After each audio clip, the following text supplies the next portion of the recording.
Everybody knows to stay far, far away from MSG. The only problem is no one seems to know exactly why. These days, us consumers want to know more about the foods we eat, but despite this spirit of investigation, some food myths remain completely untouched. And the toxic, poisonous, cancerous, energy-sucking, headache-inducing reputation of MSG is one of the biggest, lingering food myths of all. MSG, or monosodium glutamate, is a flavor enhancer that is responsible for cranking up the sensation of umami flavors on our tongue. Umami can be described as a savory flavor and was named after the Japanese word umai, which means delicious. The effects of MSG were first discovered in 1908 by chemist Kikunai Ikeda, who began studying seaweed, which had been used for centuries by chefs to improve the flavor of foods. As it turned out, the flavor enhancement was coming from an amino acid called L-glutamate. Glutamate is found in tons of common foods that are rich in protein. Meats, dairy products, and vegetables all have glutamate. In fact, our very own bodies produce glutamate through the Krebs cycle when metabolizing food. So in other words, glutamate is very abundant and a very common part of our diet. Funny thing is, MSG is a sodium salt form of glutamic acid. So basically the monosodium part just means that it's easier to sprinkle on your dish. Okay, so here's the question. If your body makes this compound, and it's so common, then how come everyone thinks this stuff is bad for you?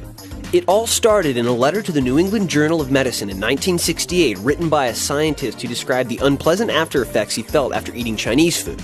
He dubbed his symptoms Chinese restaurant syndrome, which he broadly described as a numbness at the back of the neck, gradually radiating to both arms and the back, and a general weakness and palpitation. This is, of course, after stuffing his face with Chinese food. The journal suggested that MSG was the culprit. Based on research in the decades that followed, the scientific consensus seemed to be that MSG can temporarily affect a select few when consumed in huge quantities on an empty stomach, but it's perfectly safe for the vast majority of people.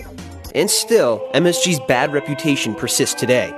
What's really kind of remarkable is that you'll see signs or labels on foods at Chinese restaurants that say no MSG added, to which most people think, great, it's safe here, let's chow down. Little do they realize that when they douse their MSG-free food with soy sauce, they're actually intensely loading it up with glutamate. You honestly can't get away from this stuff, but it's really not a problem.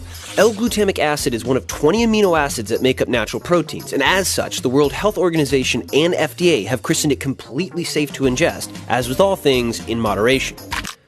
Okay, so there's one fundamental lesson in this food myth that everyone should take away. If someone tells you that something is bad for you and you can't get a definitive answer as to why, it's your job to dig in and find out for yourself.